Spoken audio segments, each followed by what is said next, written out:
Factsverse presents. A 35-year-old teacher was desperate to have a baby, so she fulfilled a dead man's final wish. Before we get into our story, help us spread the word about Factsverse by clicking that like button. Also, be sure to subscribe and click the notification bell so you don't miss our future videos. Lyat Malka worked as a kindergarten teacher in the city of Ashkelon, which is located in southern Israel.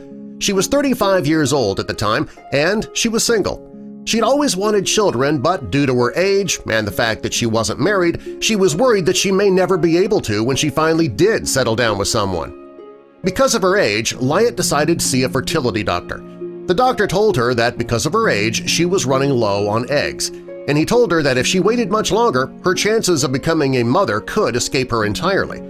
The doctor suggested that she use a sperm donor so that she could have a baby right away.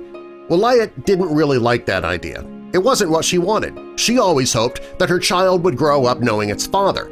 To see what her options were, she decided to do some research online. During her internet search, Lyat came across a YouTube video of a 2009 interview with Julia and Vlad Pozniansky.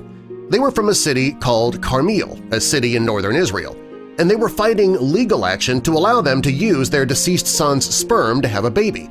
The couple had a mother all lined up, and they wanted to have a grandchild. Barouch was a 23-year-old student of ecology at Haifa's famous Technion. He found what he thought was a wound in his mouth. It turned out to be cancerous. He started chemotherapy in hopes of beating the cancer. Because chemo can make it difficult for a man to produce sperm, he decided to freeze his in advance, so that way someday he could still have children. Even with treatment, the cancer wasn't getting any better, though. He lost his hair, he had to have parts of his tongue cut out.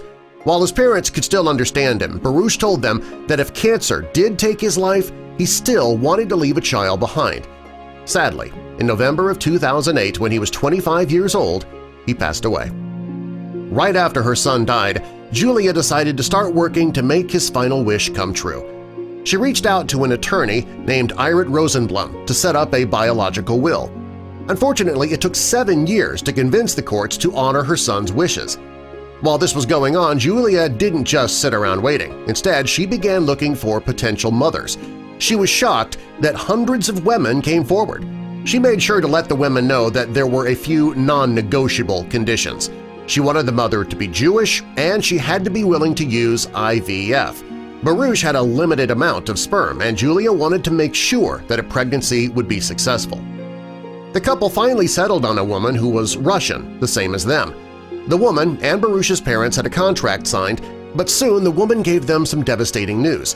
She had met someone new and no longer wanted to go through with the plan. The couple was devastated, but they decided to move on and go with their second choice for a mother. After having the contracts altered, the new woman began IVF treatments. Sadly, though, after 7 rounds, she still didn't get pregnant. Julia was devastated. She was worried that she would never have a grandchild. Julia was ready to give up on life altogether, and she and her husband decided to have IVF themselves. Julia got pregnant, and they had another son. Still, they didn't give up on the hope of making her son's dying wish come true. Even though it had been 4 years since the couple did the interview that Lyat saw on YouTube, she decided to go ahead and reach out to their lawyer. She found out that Barouch's wish had still gone unfulfilled. She was interested in using the man's sperm because she could tell her child stories about their father, and they would have loving grandparents. Julia and her husband agreed to meet Lyat at a mall. Right when they met, Julia liked her. She was beautiful, smart, kind, and sincere.